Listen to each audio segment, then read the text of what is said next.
Hi, my name is Abdullah Duberia and this is my final assignment on foundation design. The problem statement is already given, and according to that, the safe bearing capacity and allowable settlement is already given in the problem statement. From that, the subgrade modulus can be easily calculated, which comes to 3 into 10 raised to 4 kilonewton per meter cube. The column strip width is given, which is 18 meters, and from that we can easily calculate the formula, which the formula is 0.25 L1 or L2. By this formula, the column strip width comes to 4.5 meters. Here, the mat footing which we have designed is of 22 by 22 meters. According to the next step which comes is the design data. By opening a new file, make changes in the first dialog box, which is change the IS code, change the clear cover, which is 50 mm, and bar size of 22 mm diameter. Then select 19 grid lines, each in X and Y directions, having 1 meter spacing respectively. Then after that, go to define and click on materials. Then add the materials, which are HYSD 500 and M40, and enter the standard values as shown. Then click on cancel, click on OK.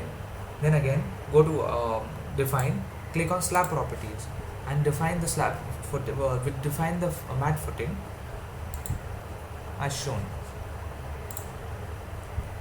After defining, click on OK.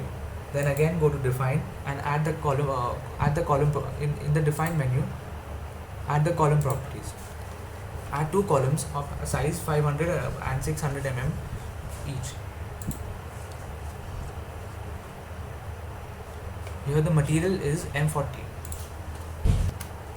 Then after this, go to define and select the soil subgrade properties. Add this soil subgrade property having subgrade modulus of 3E plus 4. Then after that, go to define and check the load patterns, load cases option. Here the dead and live load is defined over here. Then again go to define and go to load combinations. In this, add two load combinations, one for service load, having service load, and for ultimate load. Here the ultimate load is defined in the first combination. Then in the second combination, the service load is defined. After this, click on OK. In the draw menu, draw slabs by clicking on draw slabs and areas, and then draw from edge to edge, which is of 18 meters. Enclose the area and the slab can be drawn. Then go to edit menu, click on edit areas and expand the area by 2 meters from all sides. After completing this, go to draw and click on draw columns. After the columns are drawn, go to draw and again go to draw design strips. After completing this, assign the soil property and assign the dead and live loads to each of the columns here. You can also check the load. After adding the loads, you can already right click on the area of the column whichever you want, and you can see the loads which are already defined.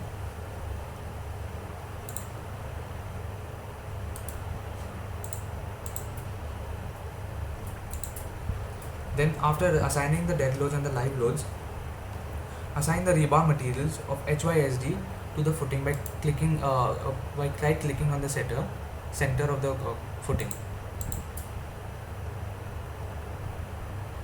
Over here you can see the rebar material is already set to HYSD. Click on cancel. After assigning, you can click on OK. Then also for each strips of 4 strips in the X direction and 4 strips in the Y direction, assign the properties. Here the rebar material HYSD has been defined for all the strips. Click on OK. Then go to run and run analysis. After the analysis run, go to run analysis and design and click on it. After this, go to display and show punching shear design.